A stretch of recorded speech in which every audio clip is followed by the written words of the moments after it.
Good evening, everybody. Thank you so much for listening. This is Hunter here, and I'm here with my bud Scott. Scott, how you doing, my friend? Doing good, Hunter. Doing good. Good, man. Well, uh, we're about to talk about something that to totally spoil my review, I was not a huge fan of, and that is Assassin's Creed. So, uh, you've played the game. Like, I think I've only played the first one. Actually, I know I've only played the first one. Maybe part of the second one. Um, I don't know a lot about these games. I know you and Colin, I know, have played them. So, what is this shit? It's like you're an assassin, or like your family bloodlines have assassins in them, or Right, something. like you're just a part of this creed, if you will, of assassins that you're protecting like sacred things, you know. You can fill in the rest. There's really Okay. it's really not like deep. Um but this is the movie is more just like derived from I'm not sure because I've only played like a little bit of the first one, like you've played. I didn't like get super into it, but I know Colin did a little bit more than I had. But as far as the movie goes, it's based off of this game, slightly, I guess, because you've obviously got like the modern twist to it, which we'll get into. But yeah, basically in the game, and I believe in the movie, and I believe in the game is that you're guarding this sacred artifact basically. Yeah. What the fuck did we watch? Oh my Yeah, what god, this was was so that? long. Was- Okay, so I'm just gonna jump in. This is a load of crap. This movie is. Oh my god, I have never been so confused for something that should have been so simple, and yet it's too complicated. why did they decide to throw this modern twist in? Like why would you why would you not have this be a period piece and and have it all set in like the 1400s or whatever? Like that's what really ruined it for me is like they try to make it like really modern and like really sci-fi and like it just failed miserably. I okay, so this plot, I'm gonna tell you right now, Scott. I got 45 minutes in, and I out loud asked, "What the fuck is going on?" Like I had no idea, and that's almost at the halfway point of the movie, and I still didn't know what was going on. So, from what I could gather, Michael Fassbender plays a guy named Cal, and he sees his mom get killed by his dad, Hmm. who was an assassin too. Would Who you was say? an assassin, and then he's basically a murderer. Like the movie opens up and he is like about to get lethal injection, and he wakes up in this like lab essentially where like they fuck with people's minds like they're Yeah. and then like you tell after a while it's a little more of a sinister game that they're playing, but it's just it's like you know in the very beginning, well not very beginning, but as he's kind of discovering what's going on, people are like walking around like when he first gets into this center or like he's eating lunch or dinner or whatever, and people are like he's at like the cafeteria with other subjects and they're like saying weird things to him and like doing some passive aggressive shit, and he at some point Yeah. he's like what the fuck is going on? Like he literally He says says that out that. loud. Yeah, and then I'm like, hey, I'm with you. I have no idea what's going on. Dude, and I watched it. I full disclosure here. I have been, as I mentioned on the Power Ranger review, I've been sick the last couple days. Actually, the last 3 days. I'm not feeling. I'm feeling better now today. Hooray! But so I was in pretty decent sound mind when I was watching this, and I was concentrating. I wasn't looking at my phone. I was straight up staring at the TV screen, and I don't know what the fuck this was, and it's got some good actors in it. It's got Jeremy fucking Irons. It's got Marion Cotillard, who I always screw up your name. I know I screwed up there. It's got Michael Fassbender as the star and an executive producer on this. Um, Michael Williams, guy's legit too. yeah, Michael Kenneth Williams. I love that dude. I mean, uh, uh, I, what happened?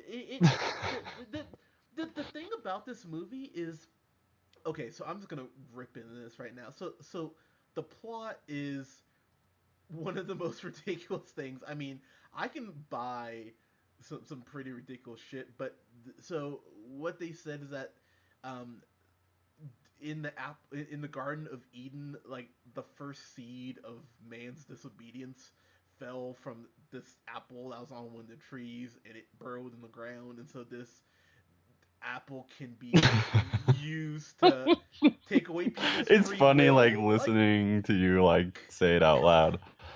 no, it's insane. And I'm sitting there watching the movie thinking this can't be what they're going for. So they're Like gonna this is what the use whole movie is based off of. Like this is like the entire movie. yeah, and they say that they're gonna use that to take away people's free will so they won't be violent anymore. Because So the big thing is that free will is part of your DNA. Like that's the yeah, big thing is that they realize that free will is like actually a part of your DNA. So like apparently this apple like they don't even say what it does. It just glows. Like it's like whenever you see it, it's either it looks like a fucking Quidditch like ball or yeah, like yeah. and then like they hold it up at one point and it's glowing. It's like what is it? They don't even explain what it does. It's just the apple. Like that and that's what the entire movie rests on. Yeah, and I'll tell you right now. So the people who are in this, Scott, Michael Fassbender, bless his heart. I have so much respect for this dude. He acted like he didn't know what was going on, and I feel like he was the one trying the most, but he just was looking around like, what is happening? What is this dialogue? It felt like someone was yelling line constantly at him because he just was looking off sideways and shit, and the effects. God Almighty, the effects in this are so. It felt like the fight choreographer and like the stunt person, whoever was like filming the stunts. It felt like they maybe one ranked the other or something like that because they are in direct conflict because you can tell there's some decent stunt work here, but it cuts so quickly you can't tell what the fuck is happening, and it does that over and over from multiple angles on the same shot. And I just finally threw my hands up in the air.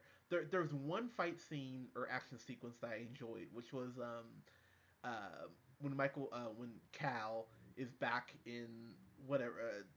I think this is during the Spanish Inquisition. It doesn't fucking matter. But they're gonna get burned at the stake, and he like escapes with this other assassin who's Marion Cotillard's like ancestor too, which is kind of coincidence, but but this movie is just all over the place effects wise. Jeremy Irons looks so bored in this. Oh my god, he looked like he could not have given less of a fuck.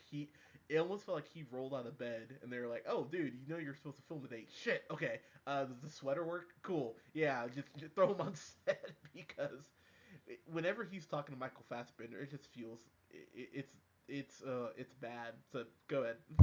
Yeah, I completely agree. I and it's a bummer because Fassbender is like one of my favorite actors, and Mm-hmm.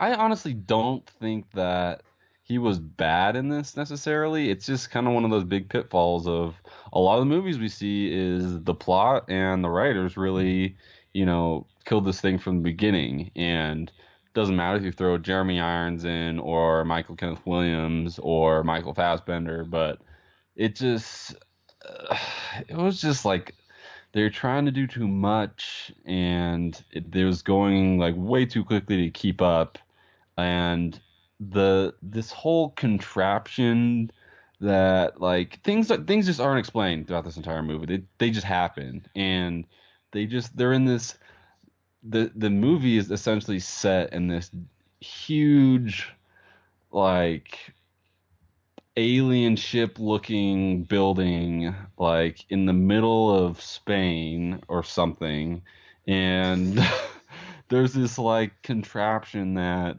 they attach to Michael Fassbender that like it's like virtual reality. It simulates the thoughts of this old dude Aguilar, who was a original assassin, and just like it's just really awkward how he's running around and he can see things like, and they don't really explain how he can see things that the other guys saw. Like uh,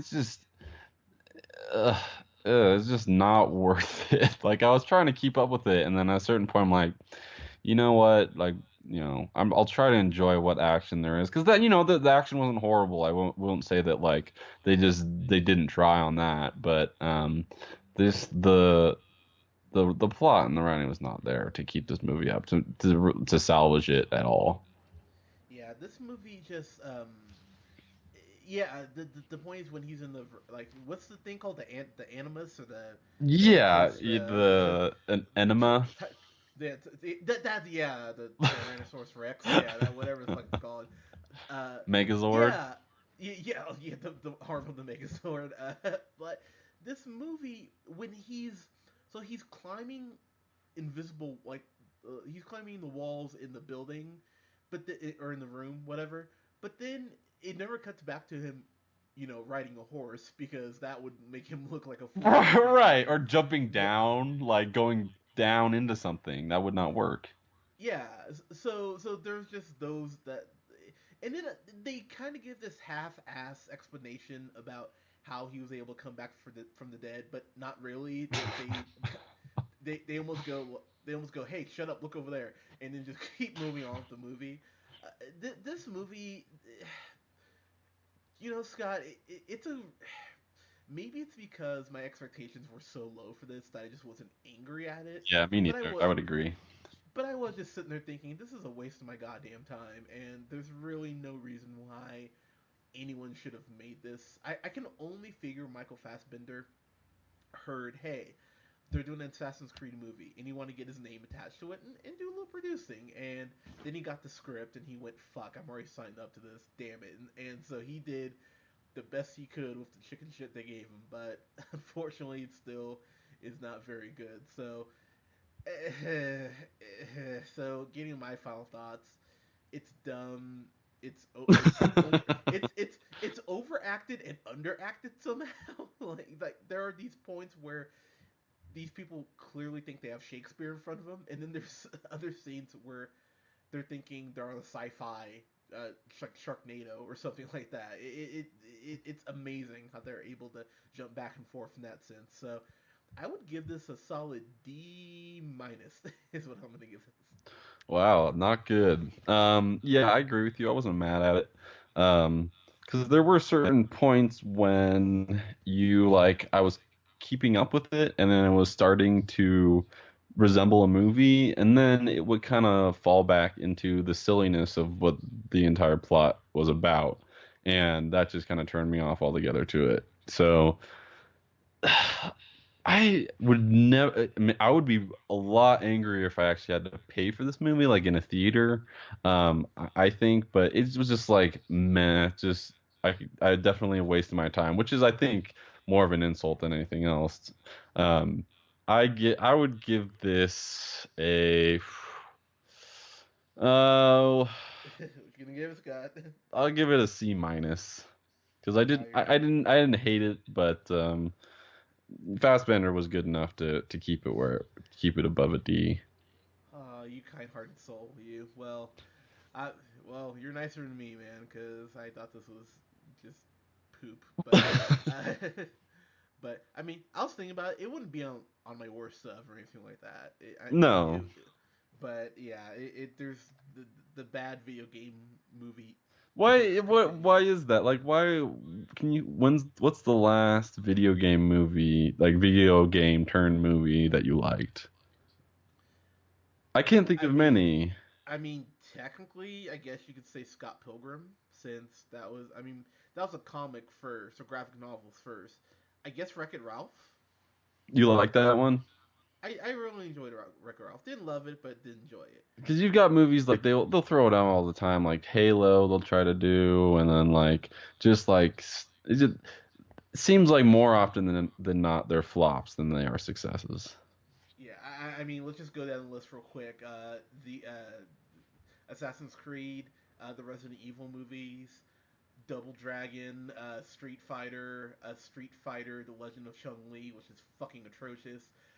Let's see, Super Mario Brothers, which is still the worst movie I've ever seen in my life. Yeah, if you go down Silent Hill, they made two Silent Hill movies and they're both atrocious. So yeah, it's not yeah, it doesn't happen very often. So yeah, maybe the next one, who knows? Maybe they'll do that. Well, Maybe they'll do. there's like 5 Assassin's Creed out there right now, aren't there? Like the Yeah, games. I'll oh, bet they've made more than I'll that. bet they make another one of these They probably movies. will. I heard Warcraft wasn't good, even though I haven't seen that Ooh, yet. the So previews look just horrendous for that one. yeah, they didn't look super chill, but Just think up something on your own. The thing about that is like they already came up with the plot and like it's already been explained. That's what happens in like video games these days, especially is like you already know the backstory. You know they go into depth with the story. So they make a movie about it, then it better be completely different because you already know what's going to happen. Like it's not like a creative like piece of film to me. yeah, it's just I don't know, man. I don't get why it's so hard. But anyways, guys, were you unfortunate enough to see? I would love to hear an Assassin's Creed's like fan review of this because I'm sure they would be just pissed the fuck off because that's all I was thinking. If you're a fan, you won't like this. But guys, you can follow us here on SoundCloud at the Real Pineapple 775. Like us on Facebook at the Real Pineapple. Follow yours truly on the Twitter at JHunterRealPineapple. You can follow our comrade Colin O'Neill on Twitter at the Real REEL O'Neill, and you can follow Scott on Twitter at Newman the first. guys. This weekend we'll have a review up for Ghost in the Shell, which I am curious about. Let's just say I don't know how to feel about it. I'm going in just no expectation, but yeah, we'll have a review up for Ghost in the Shell, and we'll have a review up for the latest Spider-Man Homecoming trailer. Yay, guys! Thank you so much. We'll talk to you soon. Peace.